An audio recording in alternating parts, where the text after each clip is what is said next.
બધા ગોઠવાઈ ગયા ને? કારમાં ગોઠવાઈ ગયા? હે જવાનો ટાઈમ થઈ ગયો, હોલિડે પૂરા થઈ ગયા. એ દિયો કે રોકાવું તું તારે? રોકાવું તું? નતું રોકાવું?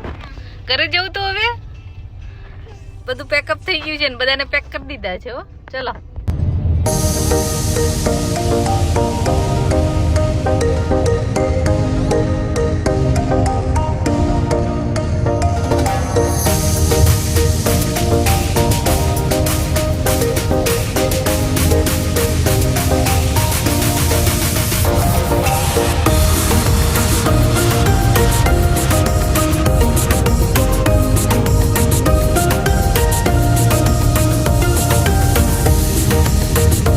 લઈ લીધો છે બ્રેક. આ બધા બેઠા છે ફૂડની રાહ જોઈને.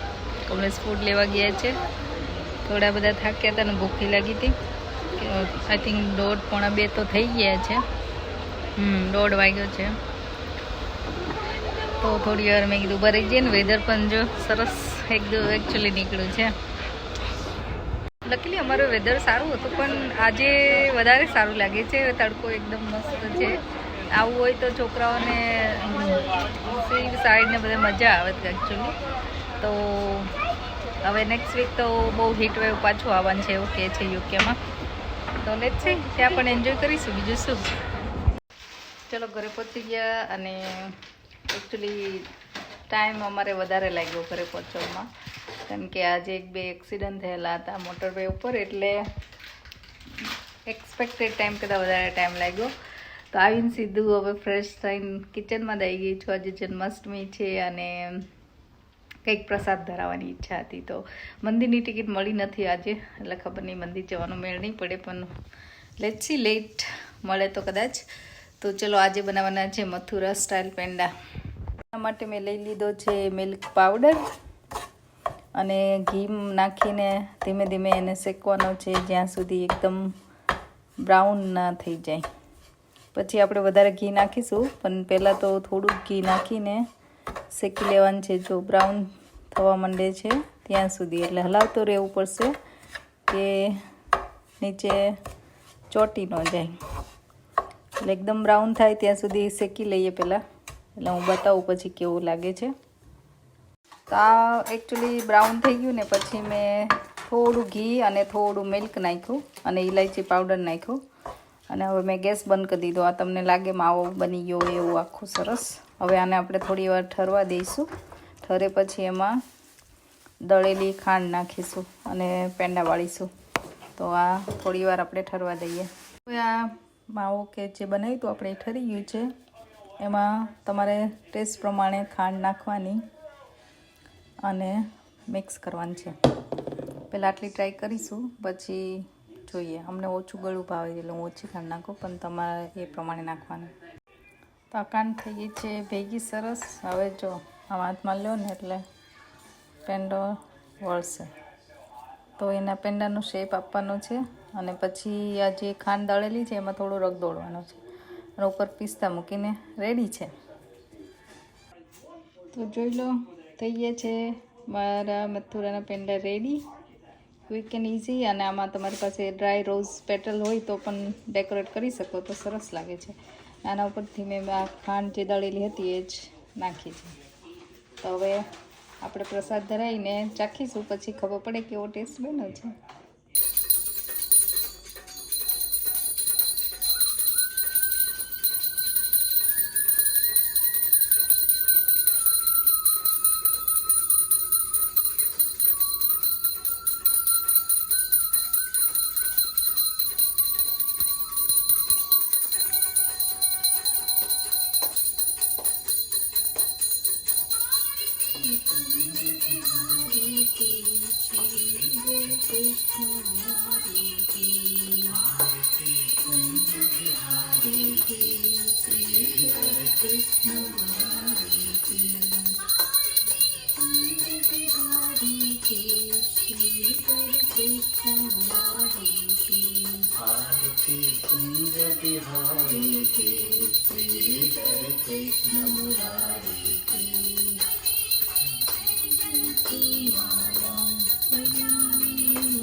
તો આ રીતે અમે ઘરે જ તૈયાર થઈને બધાને કૃષ્ણની આરતી કરી, થાળ જમાડ્યો, થાળ કર્યો અને પૂજા કરી. આશીર્વાદ તો લેવા જ પડે, જન્માષ્ટમી હતી તો. અને ઘરે કૃષ્ણ છે તો મને ઓલવેઝ એમ થાય કે ના કંઈક કરવું જોઈએ. બધાને બોલાવવાનો ટાઈમ હતો નહીં આજે. ઈચ્છા હતી કે સારી રીતે સેલિબ્રેટ કરીશું, પણ નેક્સ્ટ ટાઈમ. તો આ રીતે અમારું રહ્યું ઘરે સેલિબ્રેશન જન્માષ્ટમીનું. અને થાળ જેમાં જમાડ્યો અને જેમાં પણ ખરા. તો હેપી જન્માષ્ટમી. આજે ફાસ્ટિંગ. આવો આવો આવો. હમણાં કે છે ફાસ્ટિંગ. આટમનું ફરાળ કરો. ફરાળ કરવા આવો. હા, આજે ફાસ્ટમાં છે સાબુદાણાની ખીચડી, સૂકી ભાજી, ફરાળી ચેવડો, મથુરાના પેંડા કૃષ્ણને જમાડવા બનાવેલા. અત્યારે ઘરે બનાવે. હા, સ્નેહુએ ફાસ્ટિંગ કર્યું નથી કે ચા તે નથી કર્યું આજે ને. આજે ટ્રાવેલિંગ કર્યું તો એ બે ફાસ્ટ કર્યું નથી, પણ બાકી ચલો જમવા. જમીને અમે પહોંચી ગયા ટીકુબરના ઘરે આરતી કરવા માટે. જો બધા આવી ગયા છે તો ચલો. મોતી રે વધારવા રે ઉતારો.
તેરા સકર પારા દિલનો દૂધ પા સમતા કેરી સુતર ફેણી જીવન જી જમવા આવો રે મન જી લેવા આવો રે જીવન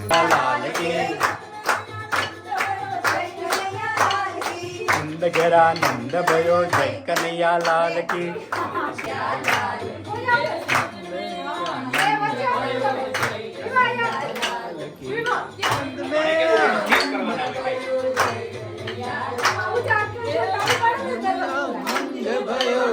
કનૈયા લાલ કી નંદ ભયો જય કનૈયા લાલ કી લાલ કી પાલ કી જય કનૈયા લાલ કી નંદ લાલ કી જય કનૈયા લાલ કી ઘોડા પાલ કી જય કનૈયા લાલ કી જય કનંદ લાલ કી આનંદ આનંદ ભયો જય કનૈયા લાલ કી આનંદ ભયો જય કનૈયા લાલ કી આવી ગયા છે 12 વાગે, રાત્રે 12 વાગ્યાની આરતી કરવા. લેટ્સ સી ચાન્સ મળે છે અંદર. હે સ્નેહુ સ્નેહુ દર્શન કરવા આવી ગયો. હે રાતે 12 વાગે હે ને? 11 વાગ્યા અત્યારે 11 તો વાગ્યા. તો જો મંદિરમાં હજી કેટલી પબ્લિક છે. 12 વાગે દર્શન કરવા બધા પહોંચી ગયા છે. આ જો કાનાનો હિંચકો મસ્ત છે. We live far away. We saw that was હે તમારે તિલક નથી કરવું કે કરવું છે? બે બાજુ કરે. Okay far away.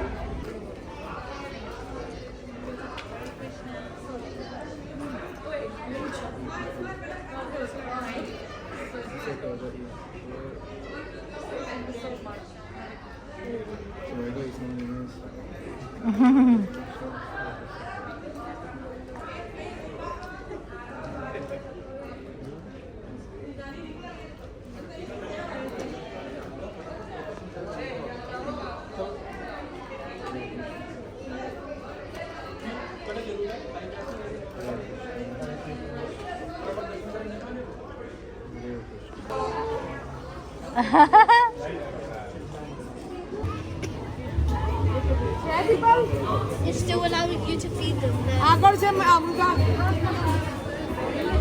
કૃષ્ણ હરે કૃષ્ણ. ઠીક છે હજી જો 12 વાગ્યા. હે 12 નથી વાગ્યા, રાતના 11 વાગ્યા. 11 વાગ્યા પણ આપણે 12 વાગ્યાના આરતીમાં આવ્યા છીએ. પણ પબ્લિક જો હજી ફૂલ છે, બધું ભરેલું જ છે.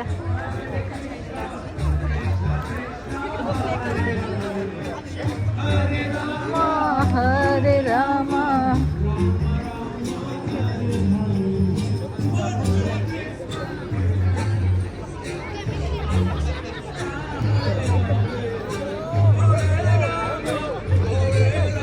જવાનો ચાન્સ ન મળ્યો હે ને? ભગવાન દર્શન કરવા બોલાવ્યા ને દર્શન થઈ ગયા જેવું શું પછી? તો એના સિવાય સારું જ નહીં કે તમે તોય ચાન્સ લેતા હતા. હેપી બર્થડે કહીને આવ્યા. હેપી બર્થડે કહીને આવ્યા. હા ચલો ત્યારે પંજરીનો પ્રસાદ મળી ગયો. પંજરીનો પ્રસાદ મળી ગયો, એ સાચી વાત. પ્રસાદ લેવા આવેલા 12 વાગે. હા Are we actually getting prasad? Are we actually getting prasad right now? થોડું લઈ લઈએ, હાલો ને, મજા આવશે. Okay. હે Yeah. પ્રસાદ તો લેવો પડે ને કૃષ્ણનો. અમારો લિટલ કૃષ્ણ ઓલો થઈ ગયો છે, નવો કૃષ્ણ લઈ લેવાની જરૂર છે. કમલેશ બોલી અગરબત્તી હશે અહીંયા? Daddy. નો પ્રસાદ કેવો યમી હોય હે? ઘરે આવો બનાવો તો બને? આ રાતે 12 વાગે આવું ફરાળ મળે. રાતે 12 વાગે બેસી ગયા છે બધા. હા એ બધા બહુ થાકેલા હતા ને તો પણ જન્માષ્ટમીનું સેલિબ્રેશન કરવું હતું, મંદિરે જવું હતું અને ખરેખર આમ મજા આવી. મંદિરે લેટ ગયા 11 વાગ્યા પછી કે એમાં પછી ફ્રી હતું, એટલે કે એકચ્યુઅલી ફ્રી ટિકિટ જ હતી પણ તમારે બુક કરાવવાનો એવું હતું. તો આવી રીતે જન્માષ્ટમી સેલિબ્રેશન કર્યું. બધા થાકેલા હતા તો પણ મજા આવી અને આજે જન્માષ્ટમીનો દિવસ ખરેખર સરસ રહ્યો અને બધાએ એન્જોય કર્યું. So thank you so much for watching hour blog. Please like, share and subscribe. Thank you very much.